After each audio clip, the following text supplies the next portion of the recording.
అందరికీ నా హృదయపూర్వక వందనం. ప్రస్తుతం వేసవికాలం కాబట్టి నేను ఈ చలి కేంద్రాన్ని ఏర్పాటు చేశాను. దీన్ని గ్రామ ప్రజలే కాకుండా ఇది ముఖ్యంగా పుత్తూరు చిత్తూరు మధ్య జాతీయ రహదారి. ఎంతోమంది వెహికల్స్లో వచ్చేవాళ్ళు పోయేవాళ్ళు ఇక్కడ వచ్చి దాహం తీర్చుకొని వెళ్తూ ఉంటారు.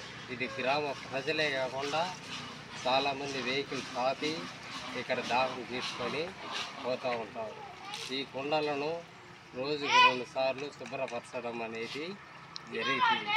ఇది నా ఆర్థిక స్తోమత తగినట్టు ఒక మంచి పని చేసినాను. ఈ విధంగా నేను చలి కేంద్రాన్ని ఏర్పాటు చేసి ఒక మంచి పని చేశాను. ఇది నాకు ఎంతో ఆనందాన్ని కలిగి